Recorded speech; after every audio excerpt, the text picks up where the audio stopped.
Turn it on. Thank you so much, Mr. Chairman. Thank you for your testimony here today. You know, I want to hear your thoughts on the impact of aid cuts or potential aid cuts to the Northern Triangle and some of our South American countries.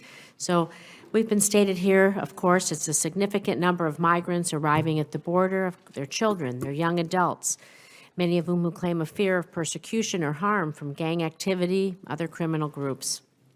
Last year, I visited the tent city in Tornillo and heard the stories of some of these young adults, just like you have, who fled their home for safety in the United States. So over the last several years, the U.S. has provided millions of dollars in foreign aid to support community-based crime and violence programs, which aim to provide services to youth who are at particular risk, can be victims or recruited, and also to protect women from domestic violence and other types of sexual violence. And so we've done other things that address route migration, programs like nutrition assistance, training police officers.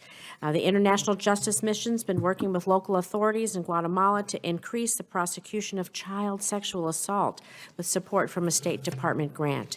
So my question for you, Dr. Seeley, is this.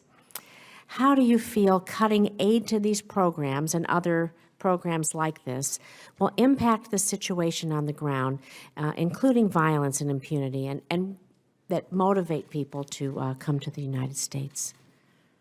Yeah, I think it's important to note that most of this aid, I mean, very little, if any aid, actually goes to governments themselves. I mean, this goes primarily to NGOs, and some aid is actually within the U.S. government, obviously, itself. I mean, so the kind of things that we have seen work on the ground, and again, everything, when we say work center, everything is sort of, you know, it's preliminary. You have to take it with a bit of a grain of salt because everything is a moving target. But the things that seem to work, right, are, you know, engaging, particularly in El Salvador, has been engaging young people in activities, both youth employment, but also recreational activities, building community policing, for example, investing in agricultural areas in Guatemala and Honduras seem to have had some payoff. And then there's a lot of support for the kinds of prosecutions that you mentioned. And a lot of, in El Salvador, we've done a lot of work actually with the Attorney General's office on prosecution of corruption as well, on technical know-how to be able to prosecute corruption. So my fears with aid cuts is you see a backsliding. The governments will not be affected in this sense, but communities will be affected, and people who are struggling to make their governments less corrupt will be affected. The institutions and the organizations that have been pushing for better governance are the ones that are affected.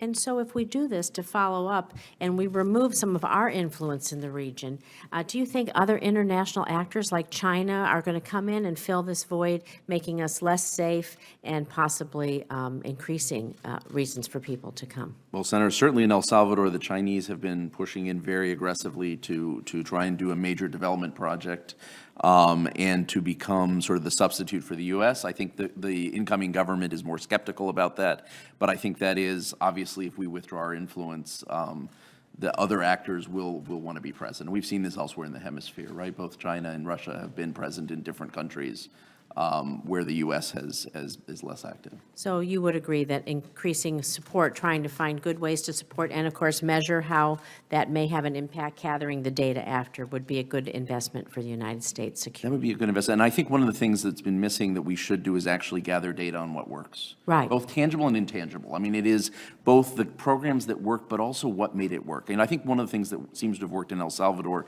is that you had buy-in from both main parties as well as civil society and business groups at a real local level to make things happen, and we really worked on that governance side. It's harder to do that in Honduras and Guatemala. They're less sort of developed, but those kind of intangible things that make a program stick are as important as the tangible things about whether the program reaches the right young people and so on. You got to measure both of those. Do you think we could import programs from other countries around the world that we may have had success in supporting them and import those best practices to the Northern Triangle?